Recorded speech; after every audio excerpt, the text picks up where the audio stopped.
Assalamualaikum warahmatullahi wabarakatuh. Bismillahirrahmanirrahim. Alhamdulillahi rabbil alamin. Wal 'aqibatu lil muttaqin wa la 'udwana illa 'alal zalimin. Asyhadu an la ilaha illallah wahdahu la syarikalah wa asyhadu anna Muhammadan 'abduhu wa rasuluh wa nusalli wa nusallim ala sayyidina Muhammad wa ala alihi wa sahbihi ajma'in. Tuan-tuan dan puan-puan, muslimin dan muslimat, mudah-mudahan dirahmati oleh Allah Subhanahu wa taala. Alhamdulillah, pada tengah hari ini kita sama-sama berada di dalam majlis ilmu, majlis yang sangat diberkati oleh Allah Subhanahu wa taala. Dan pada petang ini saya akan menyebut kepada tuan-tuan beberapa perkara, mudah-mudahan perkara yang kita sama-sama akan dengan nanti memberikan sedikit pengetahuan ataupun sebagai ulang kaji atas apa yang sudah kita pahami dan maklumi. Yang pertama saya nak menyentuh tentang peristiwa Maulidur Rasul, sambutan Maulidur Rasul kita ni. Ada orang sebut dia Nabi tak buat. Jadi bila Nabi tak buat, buat apa kita sebut-sebut buat. Ada yang juga yang kata bahawa Rasulullah tu tak ada apa istimewa masa dia budak-budak. Masa Rasulullah kanak-kanak ni tak ada apa istimewa ni, dia serupa dengan budak-budak biasa. Jadi buat apa yang kita sibuk sambut dia? Nabi Muhammad ni dia tak ada apa-apa. Dia hanya menjadi nabi. Selepas dia menjadi nabi tu barulah dia ada yang dikatakan Rasul. Sebelum tu dia tak payahlah kita sambut. Yang ni saya dengar satu ucapan satu ustaz, dia sebut Nabi Muhammad ni budak-budak ni macam orang biasa lah. Macam budak-budak biasa, tak ada apa-apa keistimewaan. Jadi tuan-tuan, pendapat ataupun kata-kata yang macam itu adalah salah. Kerana Rasulullah bukan macam budak biasa, bukan macam anak-anak kita ni. Ni yang kita kena faham. Baik, Abdullah bin Abdul Muttalib, bapa Rasulullah, berkahwin dengan Aminah binti Wahab ketika berusia 24 tahun. Ketika Abdullah tu berusia 24 tahun. Abdullah adalah anak kepada Abdul Muttalib bin Hashim, iaitu seorang pembesar di kota Mekah. Dan ketika Abdullah berkahwin dengan Aminah, bapa dia Wahab sudah pun mati. Dan Aminah pada masa itu tinggal bersama dengan bapa saudaranya yang bernama Uhyab. Jadi datang meminang Abdul Muttalib, datang meminang untuk anak dia Abdullah. Kenapa Abdul Muttalib datang meminang Aminah untuk Abdullah? Sebab Aminah ni orang rupawan pada masa itu, orang yang terbaik di kalangan bangsa Arab, dan juga mempunyai susur galur dengan keluarga Abdul Muttalib, iaitu pertemuan pada keturunan Qusay bin Kilab. Lebih kurang 5 pupu. Kalau kita ni sepupu, 2 pupu, 3 pupu, 4 pupu, 5 pupu. Pertemuan Aminah dengan Abdullah tu pada pertemuan pupu. Lebih kurang 4 atau 5 pupu. Dan ketika berkahwin dengan Abdullah, ketika itu usia Aminah belasan tahun. Kahwin dengan Abdullah yang usia 24 tahun. Hari Abdullah kahwin dengan Aminah, hari itu juga bapa dia Abdul Muttalib kahwin. Ini yang kita kena ingat benda ini. Hari bapa Nabi Abdullah kahwin dengan Aminah, hari itu juga Abdul Muttalib, bapa pada si Abdullah, berkahwin. Kahwin baru, Hala nama dia. Nama isteri dia ialah Hala. Bapa kahwin, anak pun kahwin hari yang sama. Abdul Muttalib bapa kahwin dengan seorang perempuan, nama dia Hala. Anak namanya Abdullah kahwin dengan Aminah. Abdul Muttalib kahwin dengan Hala, dapat anak namanya Hamzah bin Abdul Muttalib. Abdullah kahwin dengan Aminah, dapat anak namanya Nabi Muhammad sallallahu alaihi wasallam. Sebab itu jarak ataupun umur antara Hamzah dengan Nabi Muhammad ni sebaya. Lahirnya tempoh yang hampir sama, main bola pun sekali, main pulis sentri pun sekali lah. Lebih kurang gitu lah. Sebab itu Al-Hamzah bila dia mati dibunuh dalam peperangan Uhud, Nabi marah sangat. Nabi terasa sangat. Sebab ni kawan sepermainan dia. Walaupun itu adalah bapa saudara dia, tetapi dia sebaya, seumur dengan Nabi Muhammad. Sebab itu bila Nabi tengok Hamzah dibunuh dalam peperangan Uhud, dadanya dibelah, jantungnya dikeluarkan, hidungnya dipotong, timbul satu perasaan yang sangat membuak-buak dalam hati Rasulullah. Kata Rasulullah, siapa yang bunuh Hamzah ni, aku akan buat macam mana dia buat kepada Hamzah. Turun perintah Allah melarang Nabi Muhammad membalas dendam kepada orang. Idfa' billati hiya ahsan. Balas kepada orang dengan benda yang lebih baik. Jangan balas dengan keburukan. Sebab itu bila Wahsy masuk Islam, Wahsy yang tembak Hamzah dengan tombak dia masuk Islam, Rasulullah layan dengan baik. Begitu juga Hindun yang belah dada Hamzah dan nak makan hati jantung Hamzah pun Nabi layan dengan baik. Sebab Allah pesan kepada Nabi supaya jangan balas dendam. Jadi kalau kita ni, Nabi pun dilarang oleh Allah supaya jangan balas dendam. Apa sebab kita nak balas dendam? Tak payahlah balas dendam. Tak payahlah buat lagu sampai nak balas dendam. Ada ubi, ada batang, ada hari boleh ku balas. Tak payah tuan-tuan. Itu cerita anak bapa tahun 1968. Tak payahlah. Kita nak balas-balas dendam, tak payah. Baik, bila kahwin, Abdullah tinggal di rumah Siti Aminah ni selama 3 hari. Selepas 3 hari tinggal di rumah Aminah, barulah Abdullah bawa Aminah ni balik ke rumah Abdul Muttalib di Mekah. Tak berapa lama selepas berkahwin, Abdullah bawa barang perniagaan pergi ke Syam. 3 tempat dia pergi. Yang pertama dia pergi ke Syam. Lepas tu dia pergi ke Gaza di Palestin. Selepas ke Gaza, Abdullah balik ke Madinah. Bila pergi ke Madinah, Abdullah jatuh sakit. Bila jatuh sakit di Madinah, tak boleh balik ke Mekah. Utusan orang Madinah bawa ke Abdul Muttalib, bagi tahu bahawa anak kamu sakit di Madinah. Bila utusan Abdul Muttalib sampai, Abdullah sudah pun meninggal dunia di Madinah.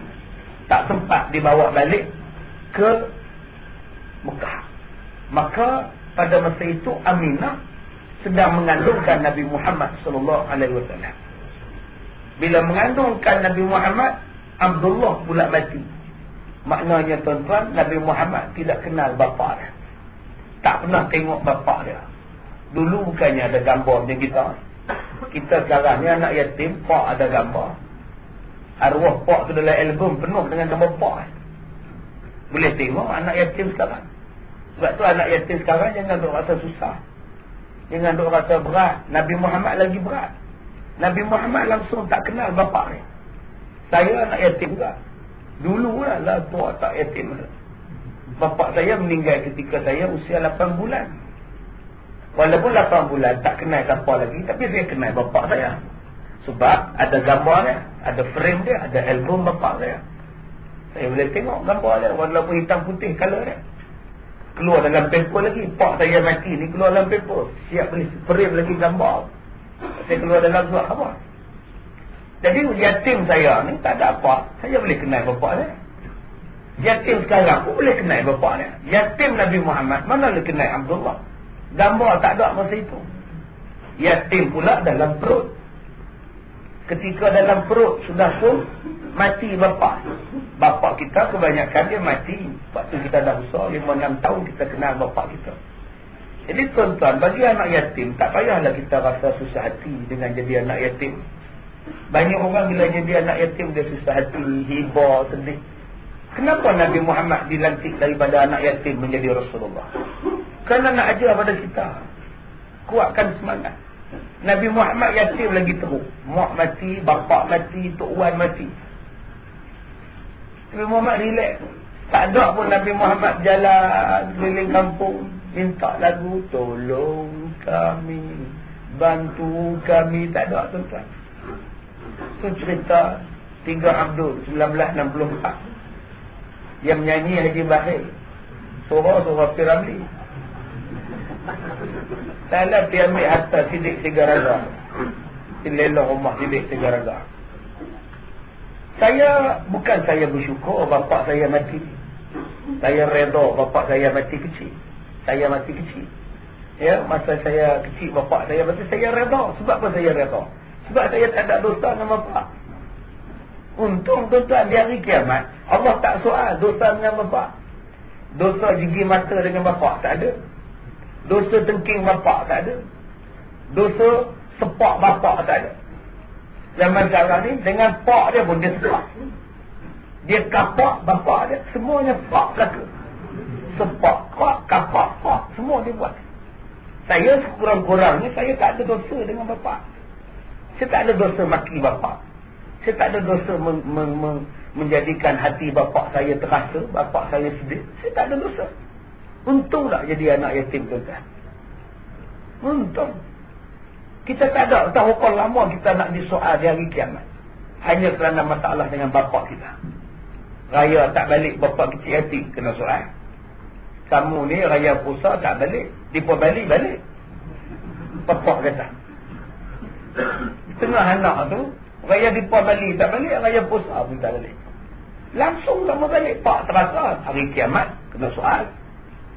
Kita buat kasar dengan bapak kita kena soal. Tapi anak yatim mana ada soal. Sebab tu saya cukup tak suka kalau anak-anak yatim. Cikgu di rumah anak yatim, rumah sekolah anak yatim apa, gaduh ajar budak-budak ni jadi lemah semangat. Cuba jadi kuat semangat. Walaupun kami anak-anak yatim, tapi kami akan berusaha bersungguh-sungguh. Oh, letih lagu dia.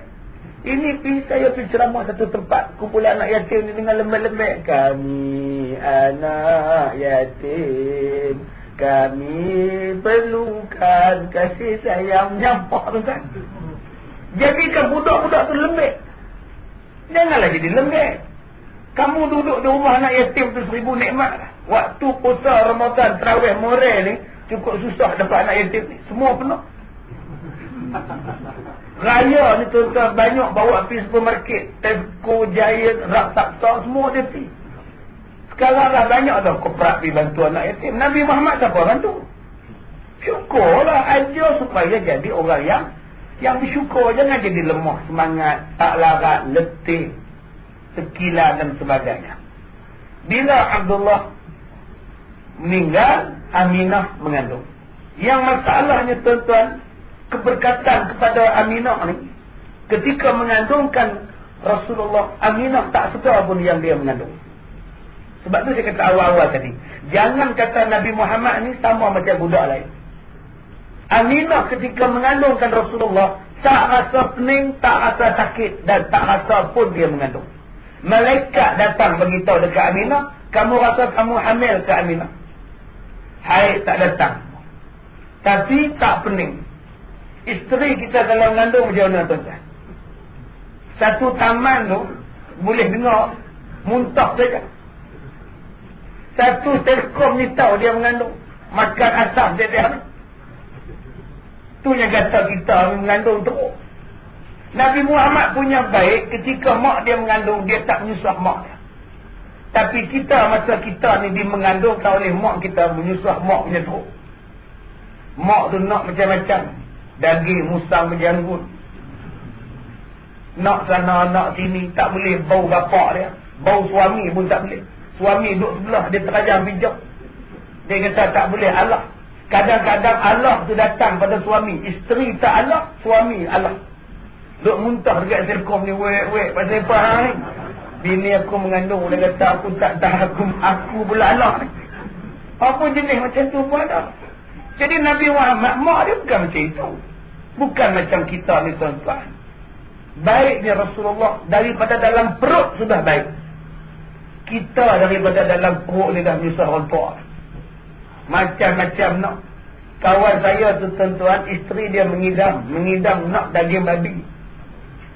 Bawa air menjumpa saya ni minta jampi. Dia kata, Ustaz tolonglah jampi Ustaz. Isteri anak ni minta makan daging babi. Kalau tak makan pun tak apa, lalu kedai depan Cina, kedai Cina hak jual babi duk gantung pun, tengok daging babi pun jadi apa punya mengidam. Tu yang anak bila beranak tu jadi gila babi ni. Yang bukan-bukan mengidam tu nama dia syaitan tuan-tuan. Sebab tu kita waktu mengandung ni kena jaga elok-elok. Min syarril waswasil khannas ni. Kena jaga elok-elok. Hati. Bapak-bapak pun kena jaga isteri elok-elok. Waktu mengandung. Jangan bagi susah hati dia. Jangan waktu isteri mengandung duk ada affair dengan orang lain. Jangan waktu isteri mengandung menyusahkan dia. Ni kadang-kadang bila pergi cek tiap bulan di klinik tu, suami tak tunggu pun. Dia tinggal, isteri dia turun, dia pun pergi jalan. Bila isteri tanya abang tak masuk sekali, abang cari parking. Isteri duk cokong, duk tunggu doktor. Kadang-kadang tuan-tuan, dia dipanggil sebagai budak yang tak dikehendaki. Aminah bila dapat Nabi Muhammad mengandung, tuan-tuan, seronok. Patut-patut Aminah tu bila dia tahu dia mengandung, dia susah hati sebab suami mati. Tapi Aminah tak ada macam tu. Aminah seronok. Sebab tu Nabi Muhammad lahir sebagai manusia yang ceria. Sebab mak dia seronok. Kita sekarang anak kita lembab, tak zebra. Mungkin mak bapak tak seronok isteri dia mengandung. Mungkin suami tak seronok, mungkin mak tak seronok yang dia mengandung. Sebab tu kita kena rasa syukur bila isteri mengandung. Setengah orang dia marah lelaki dia. Abang tadi pergi cek. Cek apa? Cek doktor. Oi, terror hang cek doktor. Tadi pergi cek, doktor kata mengandung pula. Itulah awak tak nak jaga tadi. Mula-mula sebut dah, itulah awak tak beringat. Mula-mula sebut dah, itulah awak tak beringat. Bagi tahu dekat mak boleh kampung, mak menantu mak ni lekat pula mak. Itulah kamu, tak ada menunggu. Mak tak suka, isteri tak suka, suami tak suka. Budak ni dipanggil sebagai the unwanted child. Bila dia keluar tuan-tuan, yang itu yang jadi perosak dalam masyarakat. Dia tahu, dia ada kesan pengaruh dia. Sebab tu bila kita dapat anak, isteri mengandung, syukur pada Allah, buat sujud syukur. Buat penuhi kesyukuran, isteri saya mengandung. Alhamdulillah. Banyak mak bila dia tahu dia mengandung, banyak isteri bila dia tahu dia mengandung, dia tak reda tuan-tuan, cari jalan macam mana nak bagi jatuh. Dia ambil Panadol campur dengan kok. Setelan selipat biji Panadol, 2 kok dia makan. Tak ada jatuh juga. Cari jalan. Banyak yang buat macam tu. Ambil Panadol, minum dengan Coca-Cola. Konon-konon nak bagi gugur, nak bagi jatuh. Tak jatuh juga. Kesan dia kedua bila anak lahir, anak jadi cacat. Dah Allah bagi-bagi. Itu sampai marah apa? Jangan tu marah tuan-tuan. Masalah dia Ustaz. Anak saya dah 8 Ustaz. Mana nak tidur lagi Ustaz? Apa susahnya tidur?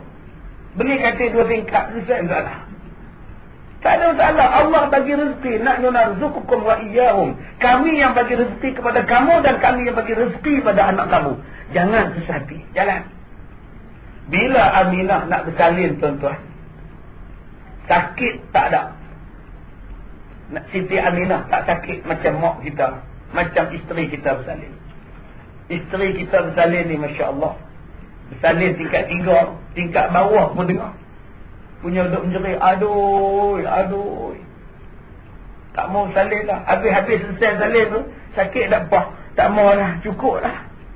Cukup lah, seorang anak pun cukup lah. Tak mau lah. Tahun depan beranak pula.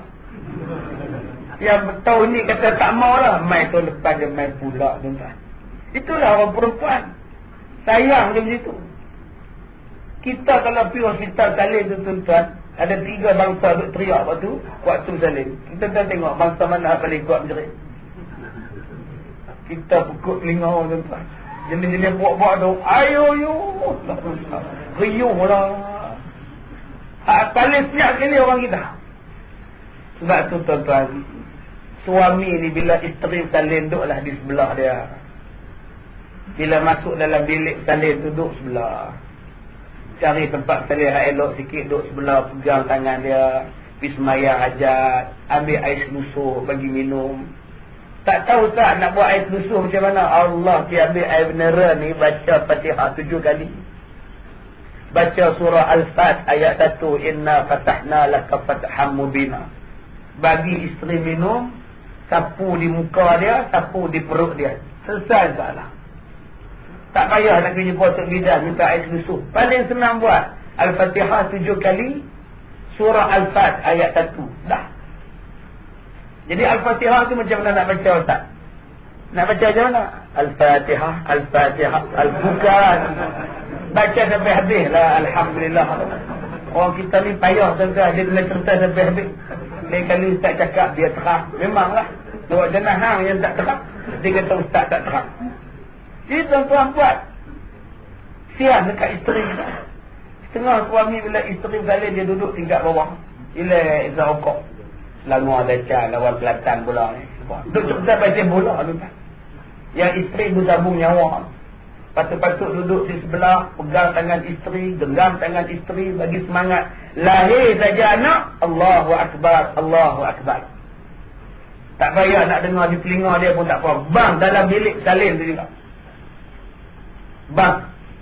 Biar perkataan yang mula-mula anak tu dengar selepas dia bersalin, ialah perkataan membesarkan kalimah Allah, Allahu Akbar. Sebab yang banyak sambut baby sekarang ni macam-macam tuan-tuan. Bukan Islam pun yang sambut baby pun. Kadang-kadang sing. Kadang-kadang bukan Islam.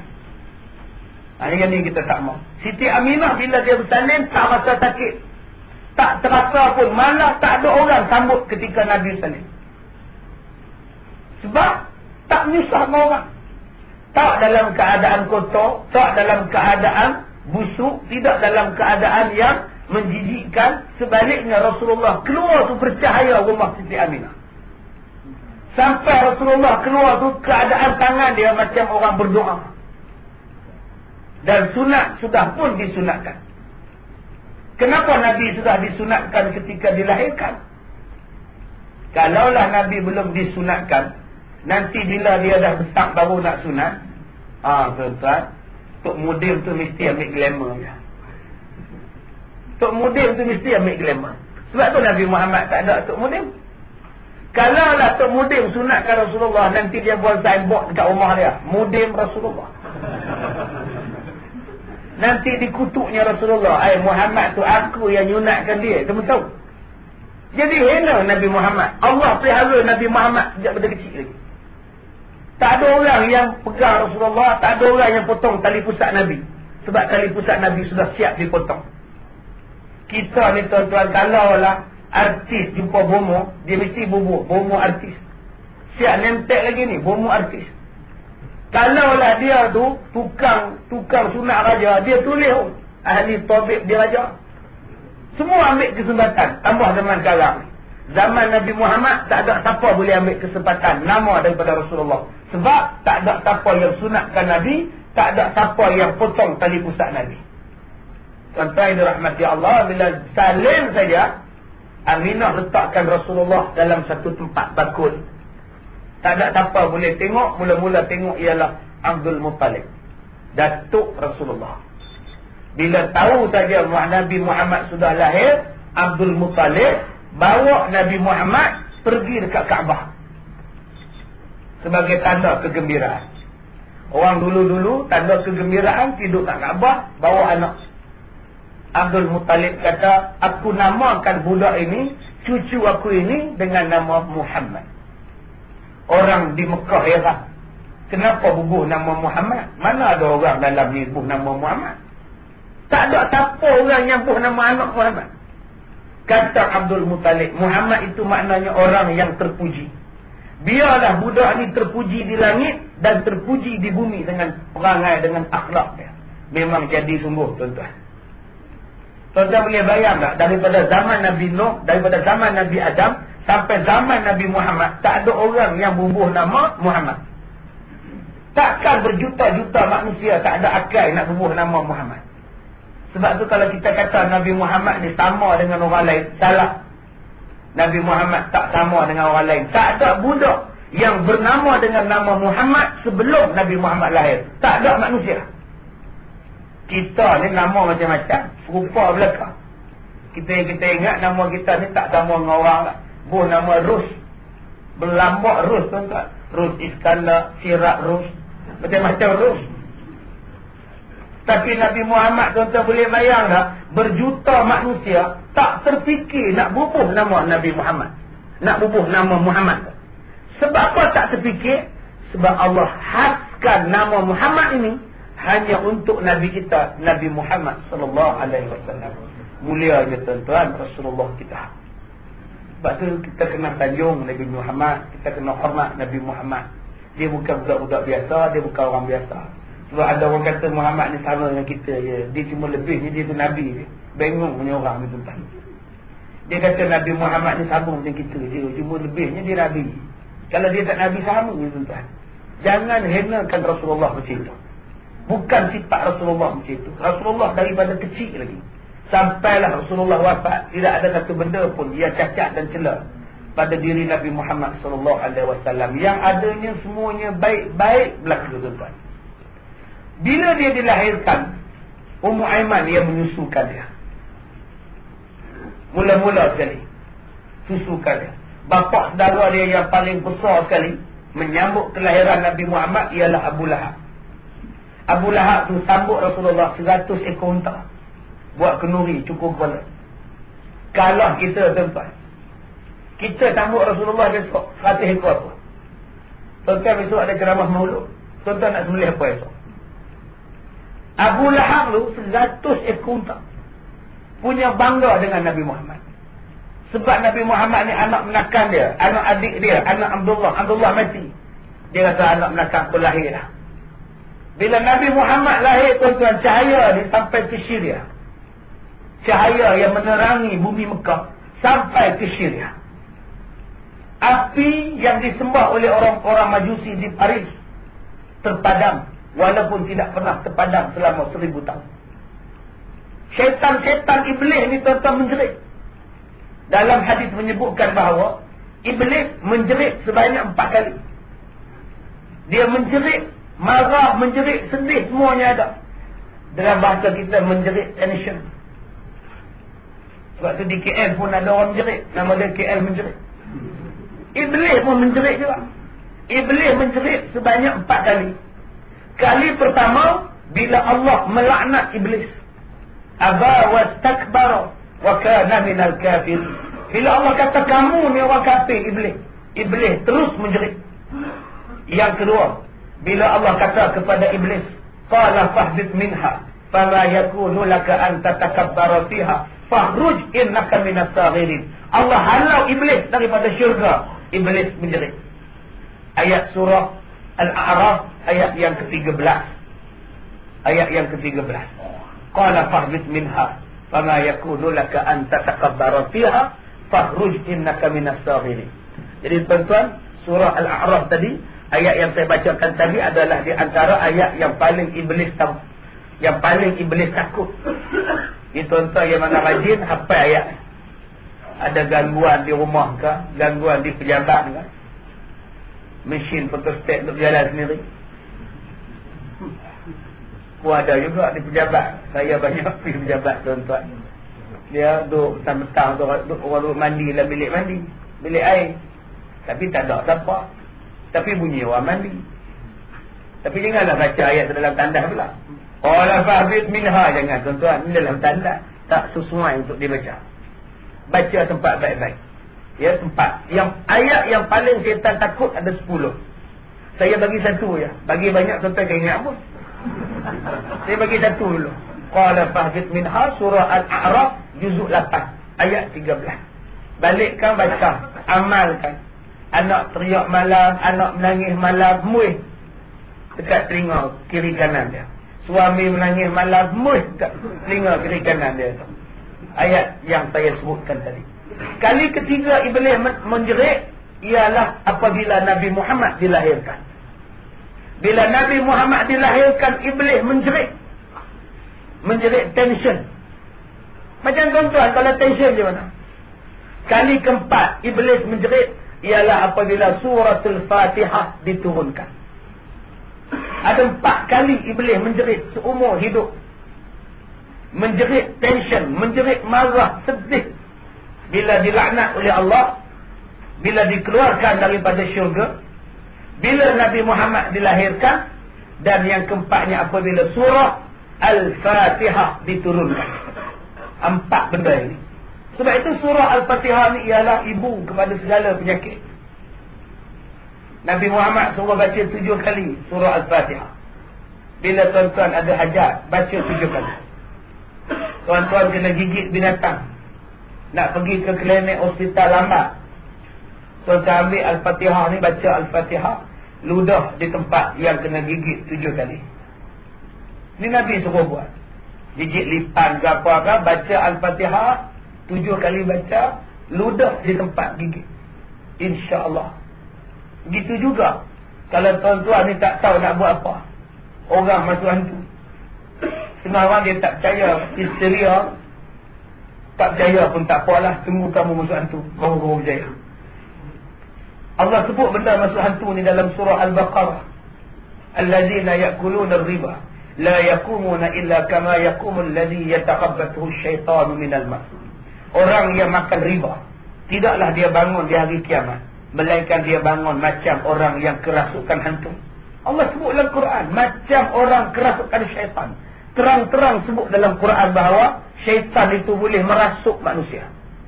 Jadi orang yang masuk hantu ni tuan-tuan, baca Al-Fatihah 7 kali dekat air. Kalau tak nak dia minum, dia semua ni kita, tuan-tuan semua dekat dia balik. Jangan tuan-tuan kumuh semua dekat dia, marah dia. Tuan-tuan keluarkan tangan, tabur je dekat dia. Orang dulu-dulu bila dia nak jampi, dia suka makan sirih. Makan sirih dengan pinang, ngak-ngak-ngak. Lepas tu dia start jampi. Dia ludah habis kat muka orang sakit. Seronok tuan-tuan, jadi bomoh tuan-tuan. Boleh ludah orang. Kan senang tuan-tuan nak ludah orang. Sebab tu sekarang dia ramai orang nak jadi bomoh. Senang, boleh ludah orang, boleh cabul orang, boleh rogol orang. Macam-macam tuan-tuan. Nanti saya akan buat satu ceramah khas berkenaan dengan kahin, ataupun bomoh, ataupun pawang dan dukun. Tengoklah bulan depan aku keluar CD yang baru. Saya akan buat tajuk dia, puaka ni yang rapik. Dia tak buat anak betul. Mana hak boleh, mana yang tak boleh pergi berubat dengan bomoh. Kita ni kadang-kadang mengaji rajin, kuliah rajin, tiap hari kuliah, tapi ke bomoh pun rajin juga. Ada sakit bomoh. Kalau bomoh tak sakit, terlalu percaya sangat kita. Sampai kita ni dengan telur tu pun kita boleh percaya. Dia injek dengan satu jarum halus dalam kulit telur tu, dia bubuh lilin. Dia injek kulit telur tak pecah. Dalam injek tu lah dia bubuh darah ataupun celup ataupun warna. Kemudian bila kita sakit, dia akan ambil telur tu, dia bubuh di tempat yang sakit, dia akan geser-geserkan. Kemudian dia pecahkan dalam pinggan putih. Nampak darah, nanah ada, darah ada, rambut pun ada. Ni semua sihir. Kita bila tengok benda tu, ya Allah, siapalah yang buat kat aku ni. Padahal dia tipu kita. Banyak orang tak senang. Itu yang bila dia minta yang bukan-bukan, kita bagi. Minta anak bagi, minta ni bagi. Bila dia dah rogol kita report dekat polis. Ustaz merogol pesakit. Sebab dia panggil bomoh tu ustaz. Bomoh bukan ustaz. Kita ni acai bomoh, ustaz. Acai ustaz, bomoh. Bila ustaz tu rogol orang, dia bomoh ustaz. Padahal mana ustaz tu bomoh. Sebutlah bomoh merogol pesakit. Tapi tabiat orang kita, bila pergi berubat dengan satu bomoh tu baca bismillah, terus panggil ustaz. Bila ustaz tu rabah, dia kata ustaz merogol, ustaz merabah. Baik, balik pada Rasulullah tadi. Bila sampai kepada Rasulullah SAW lahir ke atas muka bumi ini, kegembiraan melimpah ruah. Semua orang suka. Sebab Nabi Muhammad ni tengok dia pun suka masa dia lahir. Termasuklah pada masa itu ada seorang anak remaja perempuan yang berusia 15 tahun. Yang berusia 15 tahun. Bila tengok Nabi Muhammad ni, dia kata, seronoknya kalaulah aku boleh belah budak ni. Teringin. Budak remaja 15 tahun. Tengok budak comel ni. Dia kata, kalaulah aku boleh belah ni, seronok sungguh aku. Betul tuan-tuan. 25 tahun selepas itu, anak remaja perempuan ini boleh belah sungguh Nabi Muhammad. Remaja perempuan yang berkenan dengan Nabi waktu kecil ini, nama dia ialah Khadijah binti Khuwailid radhiyallahu anha. Masa Nabi Muhammad baru lahir, Khadijah berusia 15 tahun. Dia pergi rumah Aminah, dia tengok Aminah. Dia tengok Rasulullah ni, dia dukung Rasulullah. Dalam hati ni berkenan, kalau aku dapat belah budak ni, memang Allah izinkan, dialah yang Allah pilih jadi isteri Rasulullah. Sebab tu akak-akak di belakang tu jaga-jaga. Bila pergi ziarah anak orang, Sah-sah anak tu suami kita apa? Mana kita nak tahu? Kita ziarah kawan kita baru salih, kita kata, comelnya anak kamu non. Geram pun tengok non. Masa tu kita umur 30. Sekarang umur kita 60. Budak tu lah suami kita sekarang. Jangan kata tuan-tuan. Ada opah jawab, ustaz, opah dah tua ustaz, 70, takkan nak jadi suami opah. Mana nak tahu, lagi 37 tahun, itulah suami opah. Opah masa tu 107 tahun, suami opah 37. Makcik uruk di Terengganu. Siapa nak sangka? Tak ada siapa boleh sangka jodoh, tuan-tuan. Siapa boleh sangka? Tak ada siapa sangka jodoh kita, budak-budak mana tak akan jadi jodoh kita. Rita tu sangka ke? Tak sangka, tuan-tuan. Kita ni lagi tak sangka. Hak budak lain ramai lagi pergi ambil hak tu. Kita tu lagi tak sangka. Hai, Masya Allah. Ni yang dikatakan sebagai jodoh. Ada orang tanya, ustaz tu tua-tua tu kahwin nak buat apa tu ustaz? Biarlah demo kahwin tuan-tuan. Tahulah demo nak buat apa. Tak payahlah kita siang malam fikirkan nak buat apa tua-tua. Tak payah fikir tuan-tuan. Mereka tahu lah nak buat apa. Bab-bab tu. Yang tu tak ada krosos tuan-tuan.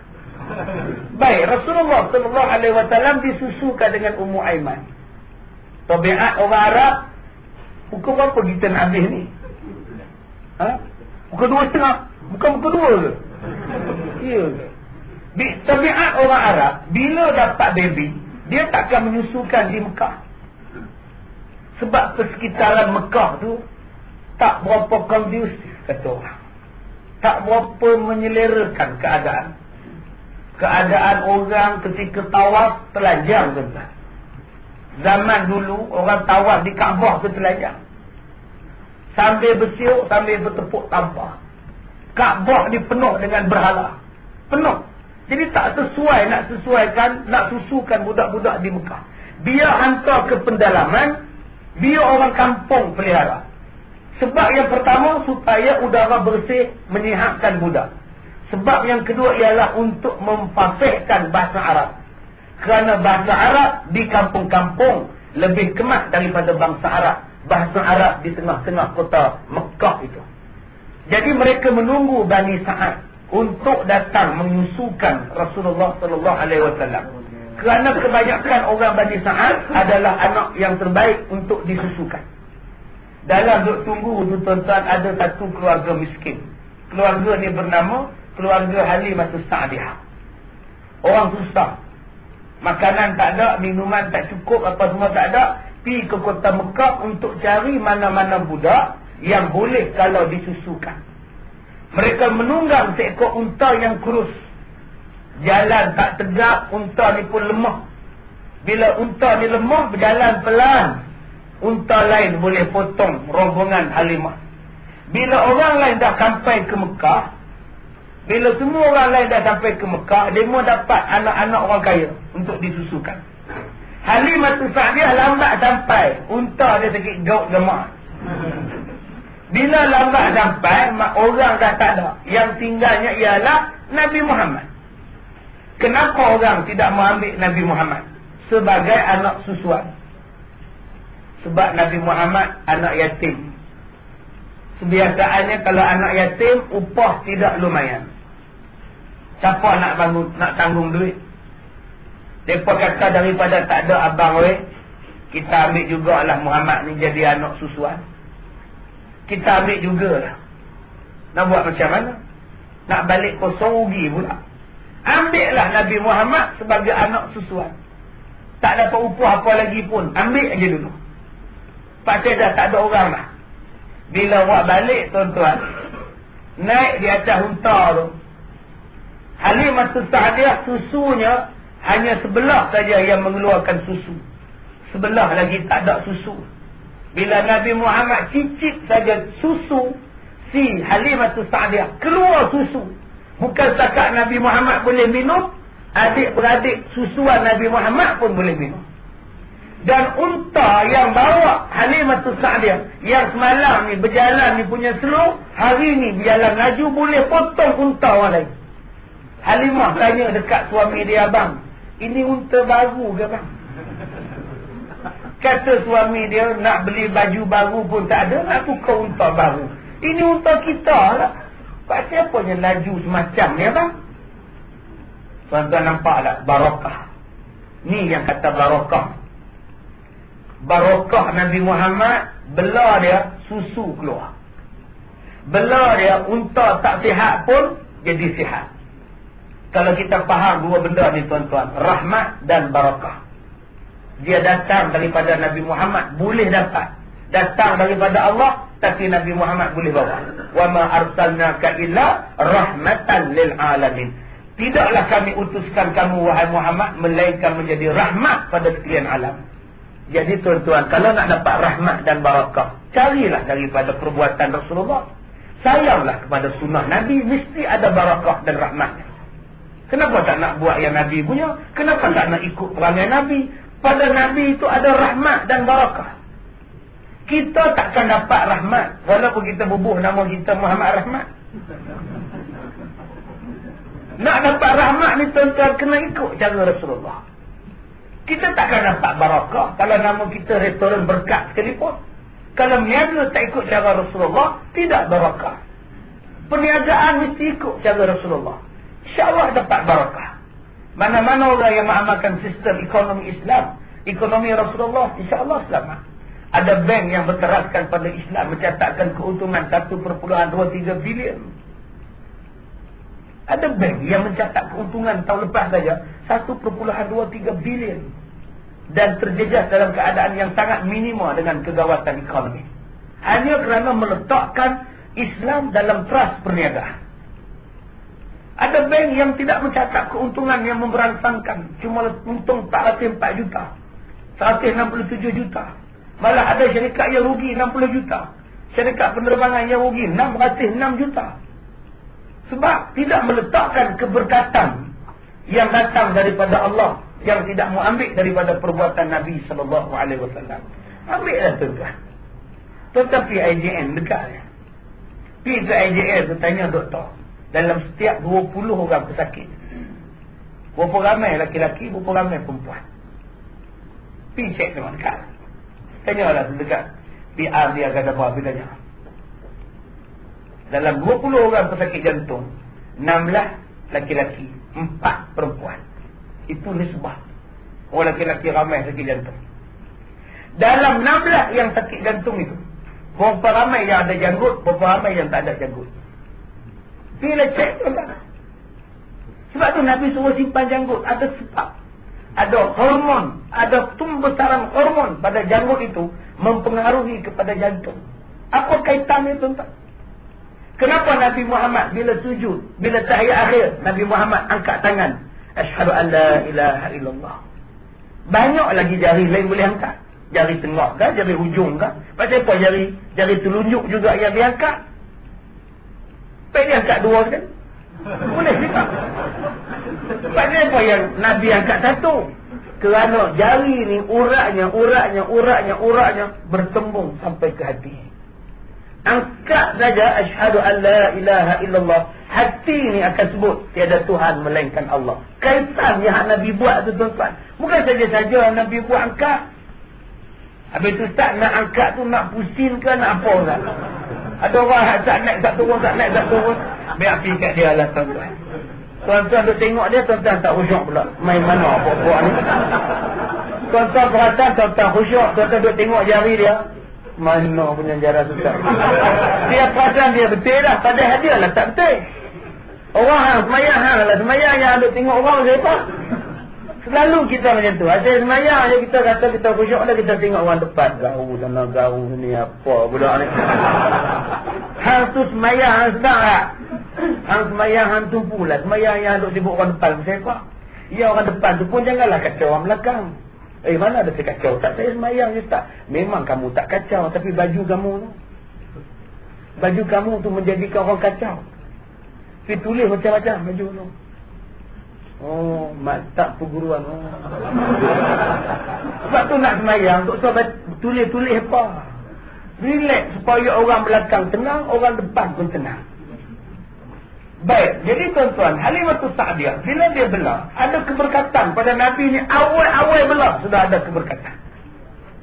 Sampai jadi seronok, sampai jadi tenang, ceria. Balik tentang yang tadi ni, 16 orang lelaki-lelaki, 4 orang perempuan. 16 orang lelaki-lelaki, 4 perempuan jantung. Kenapa perempuan sikit pula jantungnya? Kenapa orang perempuan sikit sakit jantung? Tak ramai. Saya tanya dia kata, pakcik orang perempuan ni tak ada tension. Tension tu tak ada. Dia tak ada tension tu. Sebab apa tak ada tension? Dia lepas. Pitching dia lepas. Dia kalau dia marah tu dia marah lepas. Kalau suami dia lambat tu dia lepas. Dia beletir tu rupanya menjadikan jantung baik rupanya. Tak ada orang perempuan kan, dia suami dia balik lambat balik, orang lama tunggu, nampak dia lepas kau. Yelah abang dengan ceramah juga, tapi kita tunggu lama, nampak dia lepas. Suami tak lepas. Balik lambat susah, balik awal. Dia tak lepas, dia simpan tu je, lama-lama boom sekali kena serangan jantung tu. Jadi akak-akak kalau nak tengok suami cepat sakit jantung, rajin-rajin beletih untuk mereka ni. Kalau kesian kat suami tu salah beletih. Kesian tuan-tuan. Ya kat suami. Baik, jadi tuan-tuan, bila kita tengok sunnah Nabi dalam bab janggut saja. Ada sunnah. Orang perempuan kalau suami dia ada janggut, tolong main janggut. Tolong main. Macam mana nak main Ustaz? Pulanglah. Yang tu tak ada proses. Takkan yang tu mengajar lagi. Suami yang tak mau simpan janggut, tak tahu ini 14.30, tak simpan. Ada barakah pada dia. Sebab Nabi buat. Setiap sunnah Nabi tu mesti ada barakah kalau kita tiru. Minum selepas setengah jam makan. Ada barakah. Saya pergi ceramah di Kulim. 2 roti capati dia bagi saya makan. Oh sedap tuan-tuan. Rumah Pakistan. Makan petang 6.30. Saya ingat kadang tak ada nasi, makan 2 keping. Tengok-tengok nasi biryani pula. Saya kata Tuan Haji, dia tak boleh makan Tuan Haji. Sudah kenyang. Ustaz, isteri saya sudah sama niat sama Ustaz. Makanlah Ustaz, ini basmati punya Ustaz. Makan juga makan tuan-tuan ni. Orang Kedah sebut mengkelan. Ni ayam tak ada. Saya perhati dekat meja saya, air tak ada bubuk.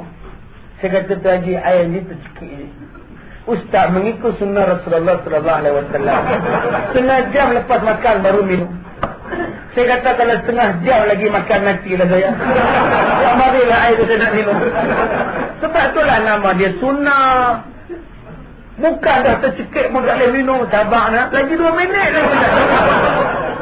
Ni pun haru tu. Kenapa hal betul-betul sunnah tu barakah? Ni macam mana? Baik, bila duduk di rumah ni, kambing-kambing Halimatus Sa'diyah semuanya gemuk. Habis satu kampung ni datang jumpa dengan Halimatus Sa'diyah. Sejak kamu belah budak ni, aku tengok kamu ni dah mewah sekarang ni, mak. Tak pergi kat Pah mari 5 hoi kamu tengok kamu sekarang ni udah senang gitu dia. Entahlah berkat bila budak ni jamaknya. Sampai macam tu tuan-tuan. Sifat Rasulullah. Kalau kita kata bahawa kita ni macam Nabi Muhammad. Muhammad tu macam kita. Waktu kecil-kecil salah tuan-tuan. Kita ni pegang apa pun pecah. Cuba tengok kita kecil-kecil. Pegang gelas pecah. Sebab tu mak bagi gelas belecik. Pegang piring kaca pecah. Nabi Muhammad tak ada macam tu tuan-tuan. Allah pelihara sungguh Nabi Muhammad. Tuan-tuan, cuba tengok anak tuan-tuan. Bila orang datang je, mesti dia pun sibuk sekali. Kita jamu makanan, roti, biskut, buah. Anak kita duduk sebelah kita. Dia suka duduk tanda kita. Mak tu. Di dapur ada, pergi ambil. Nak yang tu. Sebab apa dia nak yang tetamu punya? Roti, biskut tu sama dengan tin dalam dapur. Tapi kenapa dia sibuk nak makan yang tetamu punya? Dia sibuk bukan pasal roti. Dia sibuk pasal roti tu dibubur atas piring yang dia tak pernah tengok.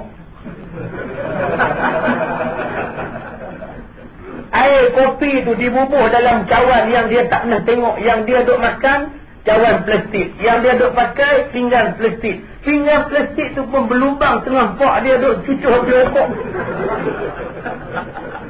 Sebab tu bila dia tengok gelas lawa, pinggan lawa, dia nak rasa macam lawa. Sebab tu tuan-tuan, yang mana ada pinggan mangkuk hak lawa-lawa pakai. Pi Langkawi tu baca doa 4 kali. Jampi kastam. Waja'alna min baini adumri kastam. Kastam tidak lena. Tak kena cukai pinggan tu. Tapi awak balik ke Kuala Lumpur, pinggan tu simpan dalam almari. Tak kena tuan-tuan. Pakai lah. Nabi Muhammad waktu kecil tak pernah menyusahkan orang. Dia bukan macam budak-budak zaman kita ni naik basikal tayar satu. Belum dapat motosikal lagi, baru basikal. Bila kita tanya Pak siapa yang angkat motor tayar sebelah ni, dia kata ni sekarang ni zaman kemelesetan ekonomi. Jadi kalau pakai tayar sebelah, jimat kos sikit. Nabi Muhammad bukan jenis tu tuan-tuan. Jumpa buah pelam, curi buah pelam. Jumpa duit tengah jalan kutip. Nabi Muhammad tak jenis tu tuan-tuan. Kita ni jumpa buah pelam, letik. Jumpa 5 dekat tokong Cina balon. Balik sekolah tengok atas tokong 5 3 biji, balon 2 biji. 5 tu hilang. Tokong Cina kata, wah ini tokong banyak kuat makan. Tu yang dia bubuh 5 plastik. Pok-pok Cina ni tuan-tuan, dengan tokong dia pun dia tipu. Kalau dengan tokong dia pun dia tipu, takkan orang Melayu dia tak tipu. Kena fikir tu tuan-tuan. Balikkan fikir boleh ada dekat. Kalau dengan tokong dia pun dia kelentong, takkan dengan orang Melayu dia tak kelentong. Dengan marah lagi saya cakap ni, saya minta tolong fikir balik. Yang kedua saya minta tolong berhati-hati. Kalau dengan tokong mereka pun mereka kenat, takkan dengan bangsa kita mereka tak boleh kenat. Jangan cepat dan berikan 100 kepercayaan pada mereka. Tetap pegang pada Islam. Pada Islam tu yang betul-betul. Tuan-tuan dirahmati Allah, bila dah besar, Nabi Muhammad ni sesuai untuk dipulangkan balik pada Aminah. Mak dia pun mati tak lama selepas itu, serah pada Abdul Muttalib. Abdul Muttalib pula mati, serah kepada Abu Talib, bapa saudara Nabi. Kita habis dah kan? Guru pun habis ni. Habis Rod. Nak mayang ni, nak kerja. Kamu kerja apa kan? Oh, dapat extend pula. Saya kata dapat extension. Baik, sebenarnya kita dapat extend. Ya, baik. Kemudian tuan-tuan, bila dia dah besar, remaja, dalam umur 8 tahun, 10 tahun gitu, duduk dengan Abu Talib. Abu Talib ni orang semekin, anak ramai. Yang ni yang saya katakan tadi, nak jadikan manusia macam Nabi Muhammad. Walaupun dia budak, tapi dia boleh tahu, dia boleh bawa diri. Yang ni yang kita nak lahirkan budak-budak macam ni, yang pandai menghargai mak bapak. Walaupun dia miskin, dia budak, duduk di rumah orang miskin. Nabi Muhammad tahu apa tanggungjawabnya. Dia tak jadi budak-budak yang mengada-ngada. Nabi Muhammad tak jadi budak-budak yang mengada-ngada tak tentu halal, tentang dia anak yatim. Dia tak manja dengan Abu Talib. Dia buat kerja ambil upah belah kambing. Malah semua Nabi tuan-tuan terlibat dengan membelah kambing. Semua Nabi, daripada zaman Nabi Nuh, zaman Nabi Musa, Nabi Ibrahim, zaman Nabi Isa, semua Nabi-Nabi belah kambing. Kenapa tabiat Nabi ini semuanya belah kambing? Kerana kambing adalah binatang, lambang kepada binatang dan makhluk yang paling sombong, yang paling degil. Cuba tuan-tuan tengok kalau orang belah kambing. Kalau kita ajak dia minum, ajak dia pergi mandi, dia break 4 kaki break. Punya keras kaki dia. Kalau kita tanam pokok pisang, kita balut pokok pisang dengan plastik, dia sondoi kepala dia, nak makan pokok pisang tu juga. Tabiat manusia pun lebih kurang macam tu tuan-tuan. Yang haram yang itulah syaitan nak buat.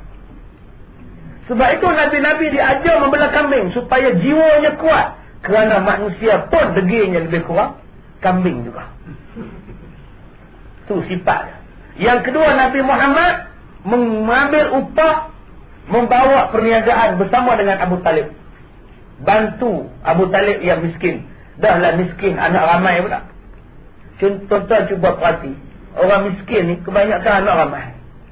Kalau miskin tu anak ramai lah. Kalau anak ramai tu miskin lah. Yang kaya ni 2, 3 anak.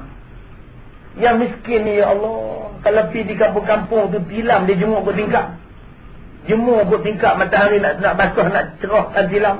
Tak bantai pula tu. Anak 8 dah tilam saja. Pak siapa jadi macam itu? Ni, Allah bagi rezeki. Kaya anak. Bila dia kaya anak, bila anak dia besar, anak dia akan tolong dia.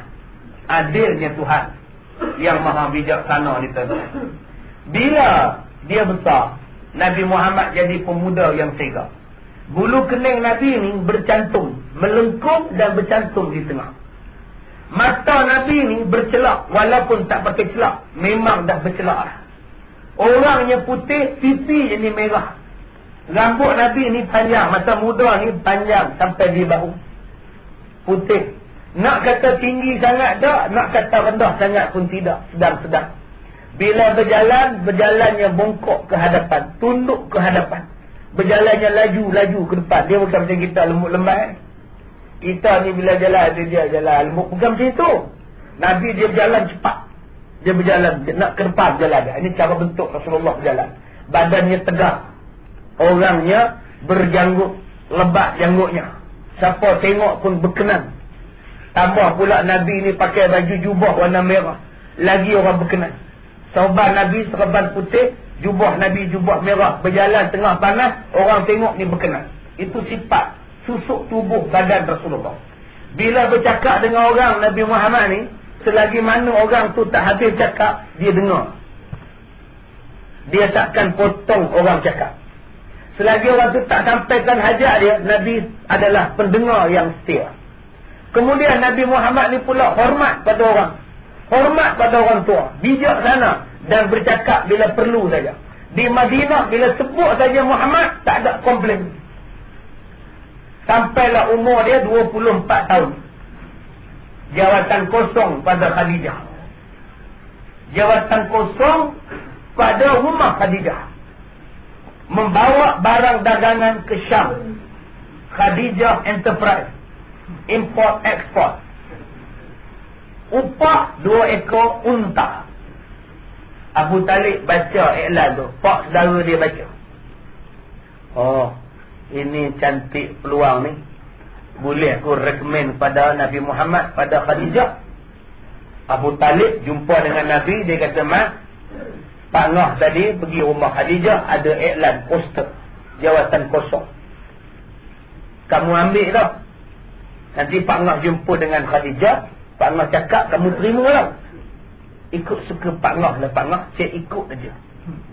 Sampai di rumah Khadijah, Abu Talib kata, Jah, aku dengar kamu ada jawatan kosong nak diisi, ya ke? Ya, kata Khadijah. Bawa perniagaan, berniaga di Syam. Kalau begitu, saya minta pada kamu, berilah pada anak saya Muhammad. Dia sekarang ni tak ada kerja. Perniagaan pun tak buat. Sekarang ni kalau kamu nak, Muhammad boleh bawa. Muhammad ni budak baik, kamu pun kenal. Muhammad ni budak amanah, kamu pun tahu. Jadi kalau kamu setuju, aku boleh bawakan Muhammad. Kata Khadijah, kalau Muhammad, saya setuju sangat. Sebab saya tahu Muhammad ni orang baik. Kata Abu Talib, tapi kalau Muhammad 2 ekor unta, aku tak maulah. Kalau kamu setuju, aku minta 5 ekor upahnya. Kata Khadijah, kalau untuk Muhammad, dia tak minta 5 pun, memang aku nak bagi 5 ekor unta dekat dia. Sebab aku tahu dia amanah. Dia pekerja yang baik. Ini tuan-tuan, kalau tuan-tuan di sini majikan. Kalau budak pekerja kita baik, staf kita budak cekap, yang kita duk kira gaji dia tak? Ambil perangai Khadijah. Bukan senang nak dapat staf yang cekap. Bukan senang nak dapat pegawai yang memberikan sepenuh komitmen. Bukan senang. Tapi kadang-kadang majikan cukup berkira. Cuti tak dapat, cuti kena potong, gaji kena potong, payah. Lama-lama orang yang cekap ni pergi ke tempat lain. Baru kita tengah. Cuba ambil sifat Khadijah. Kalau dia seorang pekerja yang cukup berwibawa, pekerja yang sangat efisien, ambil lah. Dan kalau dia minta gaji bagus, pun bagi. Janji kerja kita akan baik, untung berlipat kali ganda. Nabi Muhammad bawa ke Syam. Bila sampai ke Syam, orang sedang berniaga. Dia pergi dengan Maisarah. Maisarah ni tuan-tuan laki-laki, bukan perempuan. Kita dulu faham Maisarah ni perempuan. Maisarah dalam cerita Nabi ni, kisah Nabi ni tuan-tuan, adalah laki-laki. Dia kata dekat Maisarah, dia kata Sarah, kita relax dulu. Biar dia habis meninggal. Barang kita simpan lah dulu. Kalau kita masuk sekarang pun, lambatkan barangan. Bila lambatkan barangan, harga tak boleh pergi. Mereka pun relax. Sampai orang dah habis meninggal, tak ada apa dah. Baru Nabi buat keluar barang dia. Bila Nabi buat keluar barang dia, orang pakat berduyun. Nabi tak payah buat macam cerita Doremi siap dengan menyanyi tu. Obat, obat. Tak payah tuan-tuan. Nabi Muhammad buka, Nabi tanya, baik, saya ada barangan, siapa yang nak beli silakan. Saya nak beli. Disebabkan barangan ni barangan terhad, siapa yang nak beli lebih silakan. Nampaklah cerdik Rasulullah. Dah tak ada barang. Siapa yang nak dengan lebih silakan. Bayaran dengan lebih silakan. Siapa lawan? Lebih lah siapa yang nak. Akhirnya perniagaan Rasulullah untung berlipat kali ganda. Malah dia boleh bawa barangan Syam pula. Untung tu boleh beli barangan Syam untuk dibawa berniaga di Mekah pula. Bila dengar Nabi Muhammad balik, Khadijah dia mengendak ke tingkat atas. Mengendak ke tingkat atas. Rumah mereka 2 tingkat. Tuan-tuan jangan faham rumah orang Arab lu tak ada tingkat. Bukan takat ada tingkat, 2 tingkat lagi tuan-tuan. Ada balcony lagi di atas. Cuma tak ada kolam renang di atas. Siti Khadijah tengok barang habis, ceria. Nabi Muhammad ceria Maisarah. Maisarah kata, "Jahoi, Muhammad berniaga macam ni first class. Cukup pandai berniaga, warak sungguh, baik sungguh. Kalaulah dia jadi suami kamu, Jahoi. Kamu pun janda lama lah. Orang Minang kamu tolak. Asal Minang tolak. Asal tolak Minang. Apa kata kamu ambil Muhammad jadi suami je. Aku tengok tak ada orang lain lebih layak daripada dia je." Kata Khadijah, "Kalau kamu setuju, tanyalah pak-pak saudara aku mereka setuju tak. Kalau setuju aku pun setuju." Maka Maisarah pun jumpa dengan Rasulullah. "Wahai Rasul Muhammad, kamu nak tak kahwin? Kalau kamu nak, Khadijah boleh." Itulah dia contoh laki-laki dipinang perempuan. Bukan Khadijah jumpa bawa Seri Junjung menjumpa Nabi. Kami datang 1000 hajah. Bukan. Orang perempuan meminang laki-laki, dia mesti ada orang tengah. Dia ada orang tengah.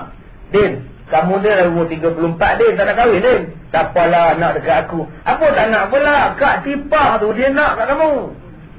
Dia okey pun. Cuma dia selalu kena tipu lah. Tipah tertipu tu. Kalau kamu nak okey pun. Ya saya. Kalau gitu aku setuju lah. Itulah bentuk orang perempuan meminang laki-laki. Kahwin tuan-tuan. Rasulullah 25. Khadijah 40. Kahwin dengan janda. Mereka kata memanglah kahwin. Tak, janda tu janda ada harta. Cuba janda tak ada harta. Kata nak Ustaz. Jangan salah faham. Kalau Nabi kahwin kerana harta, mesti Nabi kaya lepas Nabi kahwin. Tapi Nabi papa ke dana lepas kahwin. Khadijah pun papa ke dana lepas kahwin. Segala harta kekayaan Khadijah diberikan untuk Islam. Kerana Islam selepas Nabi dilantik menjadi Nabi, diboykot selama 3 tahun. Habis orang tak nak jual makanan kepada orang Islam. Sebab Nabi jadi Nabi. Orang marah pada penganut agama Islam. Harta Khadijah lah yang menjadi galang gantinya. Maka berkahwinlah dengan Khadijah. Daripada Khadijah ini dapat 6 anak. Anak Nabi ini 7 orang. 6 daripada Khadijah. Seorang daripada Maryah. Seorang daripada perempuan isteri Nabi ini yang bernama Maryah. Itu yang budak-budak tadika buat lagu nasyid. Anak-anak Nabi ada 7 orang. 3 laki-laki, 4 perempuan. Pertama Qasim, Ibrahim, Abdullah, Zainab, Ruqayyah, Ummi Kalsum, Fatimah. Anak-anak Nabi sangat bertuah, masih kecil-kecil di kota Mekah. Oi, anak kita telah balik konok tuan-tuan. Adik-adik tahu, ayah tak tahu lagu tu. Ayah pun tahu lah. Cuba dia nyanyi. Cik Baba jatuh dalam maut. Dia pak, dia tahu lagu tu. Dia tak tahu lah lagu. Dapat anak. Anak laki-laki Nabi semua masih kecil. Nabi punya anak laki-laki semua masih kecil. Yang tinggal besar-besar anak perempuan tu pun masih muda-muda. Yang pertama bernama Zainab. Zainab berkahwin dengan seorang laki-laki yang bernama Abul As Ar-Rabi'. Kemudian yang kedua Ruqayyah berkahwin dengan Utbah. Yang ketiga Ummi Kulsum berkahwin dengan Rumainah. Yang tu saya tambah. Ummi Kulsum berkahwin dengan Utaibah. Dan Fatimah berkahwin dengan Ali radhiyallahu anha. Radhiyallahu anhumah. Jadi tuan-tuan, 4 anak Nabi. Yang pertama Zainab kahwin dengan Abul As Ar-Rabi'. Yang kedua Ummi Kulsum dan Ruqayyah kahwin dengan 2 adik-beradik. 2 anak beranak Nabi ini kahwin dengan 2 adik-beradik laki-laki, iaitu Utbah dan Utaibah bin Abu Lahab. Lihat tuan-tuan, Abu Lahab tu pak menakan Nabi, merangkap besan Nabi, merangkap musuh Nabi. Ui, banyaknya merangkap tuan-tuan. Mula-mula dia pak saudara Nabi, 100 ekor unta dia buat kenduri bila Nabi lahir. Dia punya seronok dengan Nabi, dia bela Nabi, dia sayang dekat Nabi. Bila Nabi kahwin, dia pun kahwin. Dia dapat anak, Nabi dapat anak. Anak dia 2 orang jantan kahwin dengan anak perempuan Nabi. Maka mereka pun berjadi besan pula. Sebab itu tuan-tuan, kena jaga hukum. Menantu, sepupu dengan sepupu boleh kahwin. Jaga-jaga ni. Kita ada bapa saudara, kita ada bapa saudara. Anak bapa saudara tu dengan kita boleh kahwin. Ni tidak, kita ni atas nak salam saja. Batal air semayang. Batal air semayang maknanya tak boleh salam, maknanya boleh kahwin. Ni dengan sepupu batal. Yang kita bersalam pasal apa? Saya duduk tunggu, saya sampai nanti pukul 12, 15 tengah hari dah sampai lah. Duk cari parking, tak mana aku nak parking, lalat turun tingkat 5. Oi, depan ni kalau banjir ni jenuh kereta aku ni, duk bawa sini. Tuan-tuan, saya nenek duduk di lobi, saya tengok. Oi, tu dia peluk. Ya Allah. Ni, adik abang aku. Oi, tuan-tuan, 5 orang, perempuan dia seorang, peluk ni atas ni. Pakai seksi amat. Kalau saya buang kepiah, saya pun nak peluk juga. Relax depan saya ni. Menung saya tengok. Oi, kata dia, main peluk. Apalah kamu pak tepuk ni. Hak perempuan tu pakai baju lengan tak ada ni. BCG 2 ketil ke 3 ketil ni. Sampai tak ada malu dah ni. Astagfirullahaladzim. Saya tengok dia buat dek tuan-tuan. Hai dahsyat. Sik baik saya duduk kat KL ni. Sik baik saya duduk kat Ipoh boleh gagah lagi.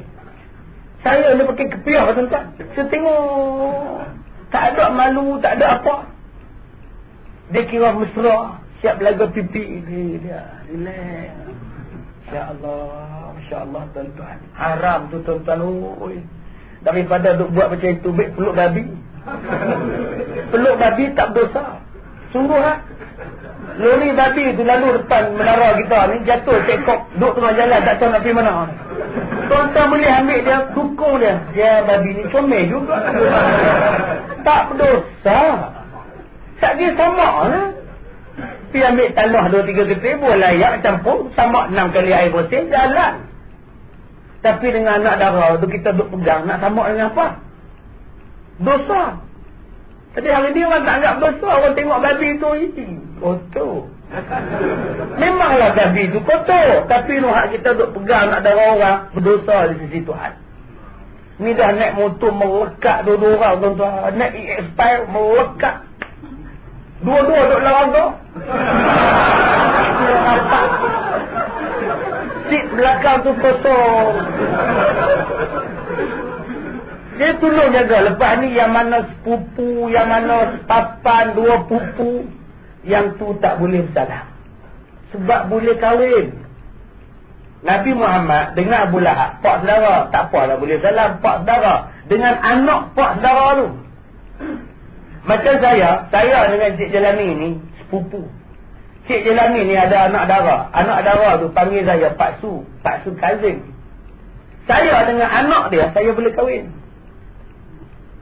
Walaupun kami sepupu, dengan anak dia saya boleh kahwin. Dengan isteri dia tak boleh salam. Kalau Cik Jelani cerai mati ke apa, isteri dia boleh kahwin dengan saya. Tapi hari ni kita dah jadi mesra, sepupu kat belakang pipi. Haram. Utbah ni tuan-tuan, menantu Nabi. Padahal dia sepupu Nabi. Dia menantu Nabi. Dan dia adalah sepupu Nabi. Bila Nabi diangkat menjadi Nabi, Utbah ni marah. Utaibah pun marah. Bapa dia pun marah. Wahai anak-anakku, ceraikan anak Muhammad. Mereka dah bawa kesesatan. Abu Lahab kata. Daripada menantu, sekarang dah jadi hantu. Sampai dia nak bunuh Nabi Muhammad dengan Abu Lahab. Turun ayat Quran, tabbat yada abi lahabiyun watan. Ayat yang kita duk baca sembahyang maghrib. Lepas sembahyang maghrib, makmum tegur tu imam. Udah-udah lah tu imam. Janganlah baca ayat ngumpat orang. Ayat tu ngumpat Abu Lahab, dosa kita dah. Pelosok kamu dosa. Dia marah kita baca ayat tu, dia kata ngumpat ke Abu Lahab. Ni pun bengong juga orang. Dah Allah baca tu, Allah yang ngumpat Abu Lahab. Dia jahat tuan Abu Lahab ni, daripada pak dara jadi besan sampai nak bunuh Nabi. Akhirnya Allah turunkan bala kepada anak dia. Utbah mati dimakan singa, Utaibah mati dalam perang. Ini bantah Nabi Muhammad, lawan Nabi Muhammad. Allah Ta'ala turunkan bala. Kemudian bila anak dia mati, suami mati, janda semua, anak dia kahwin pula dengan sahabat Nabi yang bernama Uthman. Tak lama kahwin dengan Uthman, mati anak dia. Rasulullah kata, Uthman, ada lagi seorang anakku janda, kamu kahwin dengan dia pula. Kahwin pula dengan Uthman, pun mati juga anak Rasulullah. Habis dah anak Nabi, tak ada lah. Kata Rasulullah, kalaulah aku ada lagi anak perempuan, wahai Uthman, nescaya aku akan kahwinkan dia dengan kamu. Tapi dah habis dah anak, tak ada stok lah. Kenapa yang Nabi kata, kalaulah ada lagi anak, nescaya aku kahwinkan kamu dengan anakku? Sebab Uthman tu menantu yang baik. Sampai pak nak bagi anak lagi. Cuba tuan-tuan tanya diri tuan-tuan. Kalau isteri tuan-tuan mati, pak mertua nak bagi dah adik dah? Agak-agak bagi lah tuan-tuan. Pak bagi adik tu pula. Pak ni nampak. Dulu pun hang teruk nak minta adik dia pula. Kalau kita menantu baik tuan-tuan, pak mertua mesti sayang. Macam Nabi Muhammad. Pak dia sayang kepada Nabi Muhammad, sayang kepada Uthman Affan radhiyallahu anhu. Kita baru sampai kahwin dan cerai dan mati anak dia. Kita tak baca lagi kisah-kisah yang lain. Jadi saya dah ceramah di seluruh Malaysia, Singapura, Sabah, Sarawak, Mesir, Brunei ni tuan-tuan. Saya dah ceramah dah hampir 18 tahun. Inilah kali pertama saya sampai ke Menara Selcom ni. Ke Selcom ni. Jadi kalau nak jemput balik pun 18 tahun lagi lah. Saya cukup sekadar itu. Jadi di luar sana tu ada sahabat saya ni, dia bawa CD-CD ceramah saya. Tuan-tuan nak beli, nak baca, nak apa nama, silalah di luar. Ya, semuanya apa nama, CD-CD yang terbaru ya. Yang terbaru daripada si Alias Salam kita. Jadi saya ucapkan terima kasih kepada tuan-tuan. Saya minta maaf jika terkasar bahasa. Wabillahi taufiq wal hidayah. Assalamualaikum warahmatullahi wabarakatuh.